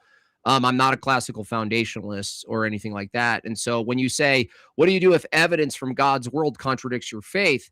I think that's a logical impossibility from my view, because evidence itself at the philosophical level requires a justification that's outside of humans doing our thing right here. And like Leo said today, there is a whole slew of categories that he said, and many should say, honestly, you should say, I can't justify him. I just can't justify him. I push it further. I go, well, what if we could? What if we could say evidence being conceptual, the word evidence being an assumption that truth exists, that has some sort of ontology we could access? Well, that requires some absolute standard. So generally speaking, that's God. Now, there could be evidence that moves people away from notions of God. I'm fine with that, right? I actually take logical arguments as a type of evidence, not the same category as like physical evidence, but I take logical arguments as evidence. So Agreed. he says, do you reject, interpret evidence? No. Again, like this item of evidence relies on a whole transcendental category, and that's what I would call it. Leo would call it the conceptual category that doesn't actually exist. I would say it exists in the way concepts exist. They're not the same as material, but concepts, from my view, are mind-oriented. They actually need to be grounded in a mind. So in that sense, the short bridge I take to orthodoxy is divine conceptualism. So, Gotcha. And there was a clarification question earlier from Kurt. So you would say that the concept of a traffic line, that lane that represents, exists independently conceptually, and we're referencing it? Something like that? Yeah, like the referent is the road, like Leo said, there's pavement and a line. But that is that's in relation to a whole culture that is sharing a conceptual schema for what it means. It has meaning. It's actually kind of like writing, actually. It's like paving a road and putting a line is a form of writing. And so notice how if you go to another country, it doesn't mean the same. Suddenly you're on the wrong side of the road. You did it wrong. So what's important there is the physical thing called paint and road, or ink and paper, are not identical to what they mean, what the meaning of those things are.